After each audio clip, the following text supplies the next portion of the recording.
Alright guys, let's talk about Sparking Zero. As we get closer and closer to that release date, let me just say I already have this game pre-ordered. I'm hyped. I'm absolutely ready for this game. I cannot wait to play it 3 days early. Like, I'm stoked. I need this in my life right now.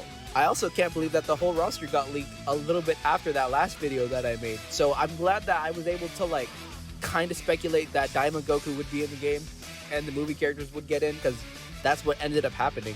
And as happy as I am for GT to be in the game, I'm also excited that we got a couple of the movie characters. I'm not a huge fan of most of them, I'll keep it real. Like characters like Garlic Jr. and Turles, I'm sorry, I'm not really a big fan. Like, they're cool, I guess.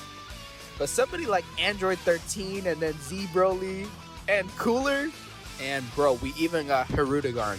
Now say what you want, and I'll say what I want. I'm never gonna use this dude, but it's crazy that he's even included. I picked him every now and again back in Budokai Tenkaichi 3. Like, I was a kid, you know, it's like, oh, who's this cockroach looking guy? And boom, he's all huge. Like, he's cool. It's just cool to have characters like that. Xenoverse 2 also dropped a teaser trailer for their latest DLC, but I'm gonna keep it real. I don't think anyone's gonna be playing that after October 11th. Like, I mean, it looked pretty cool. Like, I can't even hate on it entirely. Like, it has the perks of being the first Dragon Ball game to have a playable Bell mod. And, you know, another Jiren form. Like, hey, that's pretty cool too. But I want to know who you guys are going to main day one.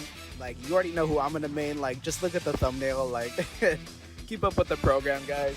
Or if not, it might be Gotenks. And here's a little beef lore. I was the biggest Gotenks writer back in Budokai Tenkaichi 2 and on Raging Blast 2. Budokai Tenkaichi 2 was my first introduction to the character, and I thought he was the most coolest looking character in the entire franchise. Now, granted, I hadn't seen Vegito or Gogeta yet. I don't know what it is, if it's his cocky attitude or his fit, but I was always a Gotenks fan, and I am a Gotenks fan. I just don't like how they do him in modern Dragon Ball, how they always do him dirty. And it's kind of weird how we didn't get Granola as the digital deluxe character. Like, I was really hoping it was gonna be him. I forgot where I saw it, but I was led to believe that it was a character that wasn't in a previous Dragon Ball game. So I mean, they're technically right by adding Daima Goku, but the tournament scene is gonna be crazy with this game too, dude. I think it's gonna be the new Smash Bros on the esports scene, but we'll see how that goes. This game is gonna last a long time, like with all the content in it when it comes to custom battles and how you can make your own tournaments in game, and how the campaign is just a compilation of what ifs. Like, I think that's gonna really like make the game stand out on its own and put it aside from the other Dragon Ball games where they just follow the original. And unfortunately, it does look like they're probably not gonna end up changing the character select screen. But it's not a deal breaker. Like, honestly, I'm glad that's the only complaint that people have, that the character screen is all cluttered. Me personally, I don't like it as well. I think this is ugly. I really do think this is ugly. I don't like how the first 5 rows are all Goku and Vegeta. I think Sparking Zero needs to take a page out of Smash Ultimate's book, how you were able to put Echo characters under the other character. Do that, but with the transformations, I think that would have worked out better than what we got, or what we're gonna get. But it's not a deal breaker. I mean, it's alright with me. But the one complaint that I have personally are the beam struggles.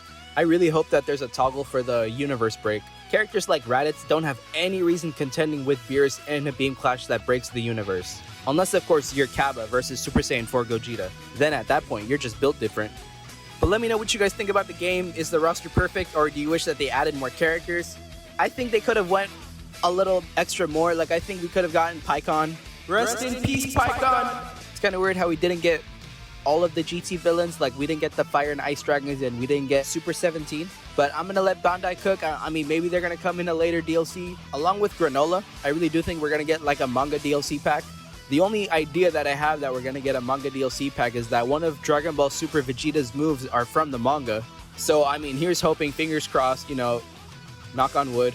But yeah, that's all I got, guys.